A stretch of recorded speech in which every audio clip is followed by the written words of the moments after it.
नमस्कार दोस्तों। आज हम बात करने वाले हैं स्विस बैंक के बारे में, जिसके बारे में आप लोगों ने ऑलरेडी बहुत कुछ सुन रखा होगा। जैसे जब भी कोई फ्रॉड होता है तो उसमें स्विस बैंक का नाम ऑलमोस्ट ऑफ द टाइम जरूर आता है।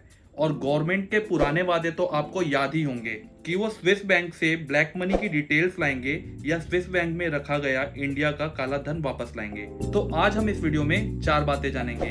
स्विस बैंक की हिस्ट्री के बारे में, स्विस बैंक की प्राइवेसी पॉलिसी के बारे में, बड़े अमीर और फ्रॉड लोग स्विस बैंक में ही पैसा क्यों रखते हैं और स्विस बैंक से ब्लैक मनी लाना इम्पॉसिबल क्यों है। तो आइए जानते हैं। ये कहानी है 1920 की, जब स्विस बैंक भी बाकी नॉर्मल बैंक्स की तरह एक सिंपल बैंक हुआ करता था, जहां पे आम आदमी अपना सेविंग और करंट अकाउंट खुलवाया करते थे। और जैसे आज हमारे बैंक्स चलते हैं, वैसे ही स्विस बैंक भी चलता था। और स्विट्जरलैंड भी कोई खास अमीर देश ना था, पर 1920 के बाद सब बदल गया। मतलब फर्स्ट वर्ल्ड वॉर के बाद, यानी 1914 से 1918 तक चले वर्ल्ड वॉर 1 में जर्मनी की करारी हार हुई, और जिसकी वजह से जर्मनी की हालत अचानक से बहुत खराब हो गई, और जिसके चलते जर्मनी की इकोनॉमी पे बहुत बुरा असर पड़ा।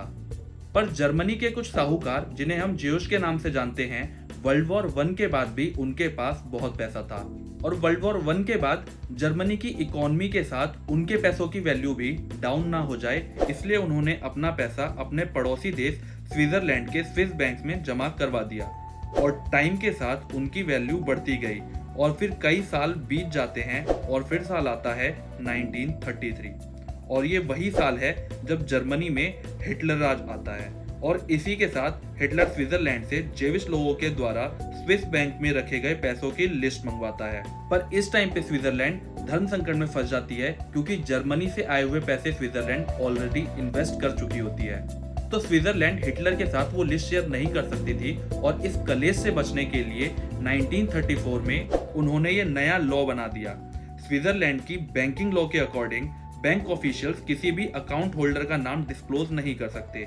वो उनका नाम तभी रिवील कर सकते हैं जब स्विस कोर्ट उन्हें वैसा ऑर्डर देगा, और स्विस कोर्ट किसी भी अकाउंट होल्डर का नाम रिवील करने के ऑर्डर तभी देता है जब उस अकाउंट होल्डर के खिलाफ कोई क्रिमिनल चार्जेस हों, जैसे कि मनी लॉन्ड्रिंग, फ्रॉड या मर्डर। तो स्विस बैंक में जिनके भी अकाउंट होते हैं, वो एक तरह के सिक्रेटिव अकाउंट होते हैं। जब कोई स्विस बैंक में अपना अकाउंट खोलता है तो उसे केवाईसी प्रोसेस और डॉक्यूमेंटेशन नॉर्मल बैंक्स की तरह ही करने होते हैं। पर स्विस बैंक के अकाउंट में अकाउंट होल्डर का नाम और एड्रेस आपको कहीं पर नहीं दिखेगा, क्योंकि वहां पर जो आपका अकाउंट खुलता है वो भी कोड डिजिट में होता है। बैंक के जो अकाउंट स्टेटमेंट्स होते हैं, उन पर भी अकाउंट के होल्डर का नाम या एड्रेस नहीं होता, जिससे उस अकाउंट का अकाउंट होल्डर कौन है ये सीक्रेट ही रहता है। और इस सीक्रेटिव अकाउंट की वजह से ही बहुत सारे लोग स्विस बैंक में अपना अकाउंट खोल लेते हैं। कई सारी कंट्रीज ने स्विस गवर्नमेंट के इस मेथड को अपोज किया है।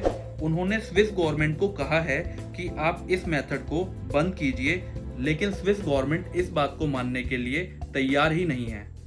अगर स्विस बैंक के लिक्विडिटी की बात की जाए तो स्विस बैंक बहुत ही ज़्यादा लिक्विड मानी जाती है, क्योंकि वो ज़्यादातर कॉमर्शियल लोन्स में इन्वॉल्व ही नहीं होते, इसीलिए उनमें लिक्विडिटी क्रंच आने के चांसेस भी बहुत कम होते हैं। जैसे कोई भी बैंक अगर अपना पैसा किसी भी बिजनेस पे लगाती है या किसी भी बिजनेस को लोन देती है, और अगर वो पैसा टाइम पे वापस ना आए, तो ऐसे में बैंक के डिपॉजिटर्स को साफ साफ बड़ा नुकसान होता है, जिन्होंने अपना पैसा उस बैंक में रखा था।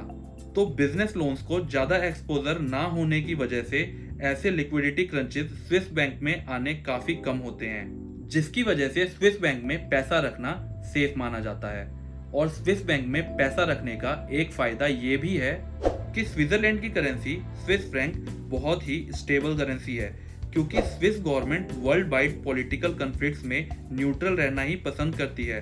तो उनकी फाइनेंशियल सिस्टम हो या गवर्नमेंट, दोनों ही स्टेबल है, जिससे उन्हें उनकी करेंसी स्टेबल रखने में हेल्प मिलती है।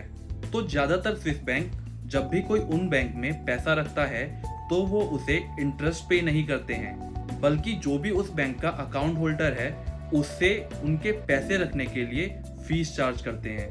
तो जैसे यूबीएस की बात की जाए तो यूबीएस अकाउंट होल्डर से 0.6% चार्ज करती है, और जनरली स्विस बैंक का मिनिमम डिपॉजिट 50,000 स्विस फ्रैंक होता है। इंडिया के कई सारे अमीर लोग अपना ब्लैक मनी रखने के लिए स्विस बैंक में अकाउंट ओपन करवाते हैं, और जनरली इस काम के लिए वो लोग एक एजेंट को हायर करते हैं।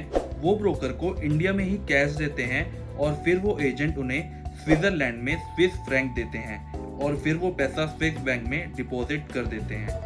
या फिर कई बार ये लोग ऐसे आइलैंड या ऐसी कंट्रीज में अपनी एक कंपनी फॉर्म करते हैं जहाँ की गवर्नमेंट का टैक्स बहुत ही कम हो और फिर उस कंपनी के नाम पर वो स्विस बैंक में अकाउंट ओपन करवा लेते हैं ताकि उनका ब्लैक मनी और उनका नाम एकदम सीक्रेट रहे। इंडियंस की भी काफ़ी ब्लैक मनी स्विस बैंक में रखी गई है, जो कि स्विस बैंक के कुछ रूल्स के कारण बार बार इंडिया का ब्लैक मनी वापस लाने का मिशन फेल करवाती है। जब तक सामने वाले पे कोई भी फ्रॉड या मर्डर के क्राइम का केस ना हो, वो अकाउंट होल्डर की डिटेल्स शेयर नहीं कर सकते और इसी वजह से स्विस बैंक से ब्लैक मनी का वापस आना प्रैक्टिकली बहुत ही ज़्यादा इम्पॉसिबल है। तो आज के लिए बस इतना ही। उम्मीद है वीडियो में दी गई इन्फॉर्मेशन आपको पसंद आई होगी। अगर वीडियो अच्छी लगी तो वीडियो को लाइक करके अप्रिशिएट करें, कमेंट करके फीडबैक दें और वीडियो को शेयर करके चैनल को सब्सक्राइब करना ना भूलें। जय हिंद, जय भारत।